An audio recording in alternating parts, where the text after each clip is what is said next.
Hello friends, இந்த வீடியோவில் என்ன பார்க்கலாம், சாம்பார் சாதம் பண்ண போகிறேன். ரொம்ப இந்த டைம்லாம் உங்களுக்கு இல்லை அப்படின்னா சீக்கிரம் பண்ணலாம். மொத்தமாக அரிசியை நல்லா களைஞ்சி வச்சுட்டு நம்ம சாம்பார் பண்ணுற மாதிரி எல்லாத்தையும் பண்ணலாம். அதான் எப்படி பண்ணலாம் அப்படிங்கிறத உங்களுக்கு காட்ட போகிறேன். நான் என்னெல்லாம் காய்கறிகள் போட்டிருக்கேன், என்ன பண்ணியிருக்கேன் அப்படிங்கிறத பார்க்குறோம். பாருங்கள், உருளைக்கிழங்கு, அவரைக்காய், அப்புறம் குடமிளகாய், தக்காளி, வெங்காயம் எல்லாத்தையும் போட்டாச்சு நல்லா வதக்குங்க. ஏன்னா வதக்கினா தான் பச்சை வாடை போகும். இல்லைன்னா பச்சை வாடை வரும். அதனால் நல்லா வதக்கிடுங்க. என்ன இப்படி பண்ணால் உங்களுக்கு ஒன்று சாம்பார் பண்ணி அப்புறம் சாதம் பண்ணி அப்படிங்கும்போதுனால இதை நல்லா வதக்கிடுங்க. கொஞ்சம் எண்ணெய் விட்டு நெய் இருந்தால் நெய்யை ஊற்றி நல்லா வாசனையாக வதக்குங்க. வதக்கி முடிச்சுட்டு நீங்கள் என்ன பண்ணுறீங்க அப்படின்னா சாதத்தையும் பருப்பையும் சேர்ந்து மொத்தமாக பார்த்திங்கன்னா ரெண்டையும் சேர்த்தே போட்டு நல்லா கலந்துருங்க. உங்களுக்கு எல்லாமே வீடியோவில் காட்டுறேன் பாருங்கள்.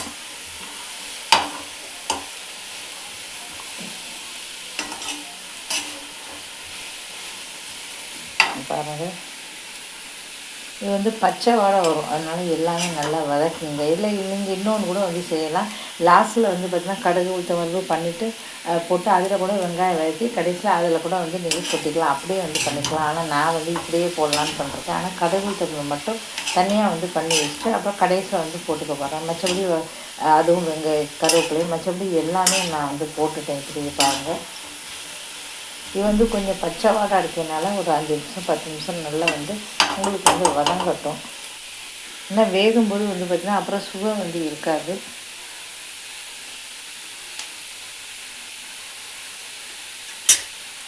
இதுக்கப்புறம் அரிசியும் பருப்பையும் எடுத்துக்கங்க. குக்கரில் போல் எடுத்து நல்லா களைஞ்சிக்குங்க. களைஞ்சிட்டு கொஞ்சம் கூடுதலாகவே தண்ணி விடுங்க.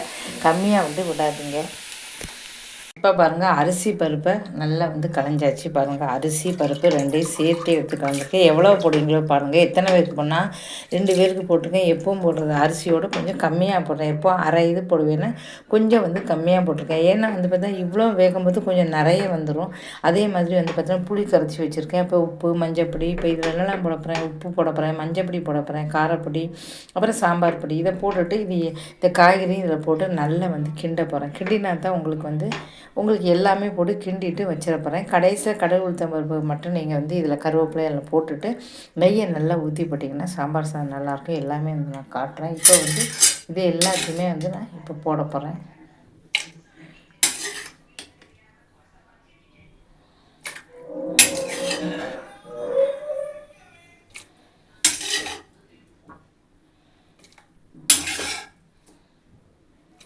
இது ஹோட்டல்லலாம் நீங்கள் சாப்பிடுவீங்க, சேர்ந்து சாம்பார் சாதம்னு வந்திருக்குமே அந்த மாதிரி வரும். ஹோட்டல்லலாம் நம்ம சாம்பார் சாதம் சாப்பிட்ருப்போம். அப்போது இப்போ நம்ம சாதாரண சாம்பார் பண்ணி சாதம் பண்ணதோட இப்படி பண்ணும்போது ஹோட்டலில் உள்ள மாதிரி சேர்ந்து சாப்பிட்றது ரொம்ப சூப்பராக வரும். உங்களுக்கு ரொம்ப அருமையாக வரும்.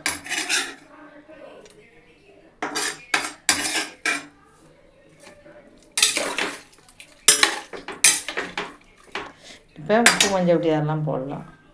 இப்போ உப்பு, உரைப்பு, காரப்பொடி, சாம்பார் பொடி எல்லாம் போட்டாச்சு. நல்லா கிண்டி போட்டாச்சு. இப்போ இதில் பார்த்திங்கன்னா இது கிண்டணும். ஏன்னா முன்ன பின்ன சேரும் சேராது கிண்டியாச்சு. இப்போ புளியை கரைச்சி விட்டுறலாம். புளியை ஏற்கனவே வச்சுருப்பீங்க. நல்லா கரைச்சி அந்த தண்ணியை கொஞ்சம் ஊற்றுங்க. எல்லாம் முடிச்சுட்டு உங்களுக்கு பார்த்திங்கன்னா மூடிடலாம்.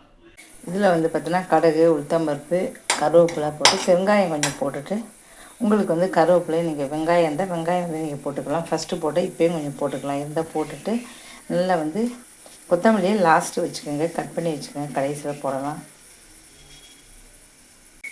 உங்களுக்கு கடுகு உளுத்தம்போது 2 மிளகாய் வத்தலும் போடுங்க. சுவை நல்லாயிருக்கும். அந்த வேக வைக்கும்போது பச்சை மிளகாய் என்கிட்ட இல்லை இருந்தால் அதிலே 2 போட்டிங்கன்னா வேக வைக்கும்போது பச்சை மிளகாய் வெந்த பச்சை மிளகாய் ரொம்ப சூப்பராக இருக்கும். அப்படியே 2 மிளகாத்தலும் லாஸ்ட்டில் நீங்கள் போட்டுக்கோங்க. கருவேப்பிலையும் போட்டுக்கோங்க.